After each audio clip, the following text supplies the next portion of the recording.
Sous le volcan est une création chorégraphique pour 5 interprètes. Et on explore dans ce spectacle les notions de rite, de rituel, de folklore, de tout ce qui convoque des actions collectives et des pratiques énergétiques de groupe.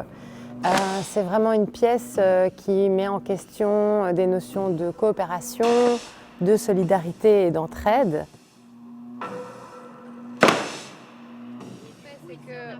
Comment est-ce qu'on agit en société, comment on fait société, en essayant de convoquer peut-être d'autres imaginaires que ceux de la compétition et de l'individualisme. J'avais envie de travailler d'autres récits, d'autres narrations qui mettraient en valeur et mettraient en lumière d'autres manières de faire les choses ensemble.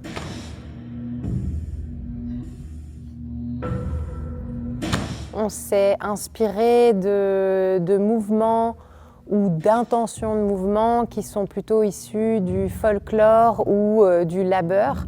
Donc, ces moments où les corps doivent s'accorder dans une énergie collective, dans une énergie commune et qui se mettent au service soit d'un moment, qui serait un folklore, un carnaval, soit d'une fonction, d'un vrai... le corps commun qui se met au travail. Donc c'est vraiment cet endroit de micro-société à l'œuvre qu'on a essayé de développer aussi dans le corps. Je collabore aussi avec Marie Artamonov à la création costumes. On se fait assez plaisir dans ce projet.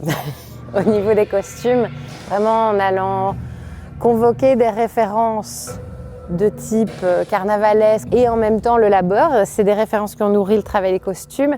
Mais ce qu'on aime, c'est chercher des sortes d'endroits non identifiables qui viennent brasser des références multiples où chaque personne va dire « Tiens, ça c'est un vêtement sportif, ça c'est un vêtement technique, ça me fait penser à un carnaval ». On ne sache pas très bien où on se situe, mais que ça stimule l'imaginaire en permanence.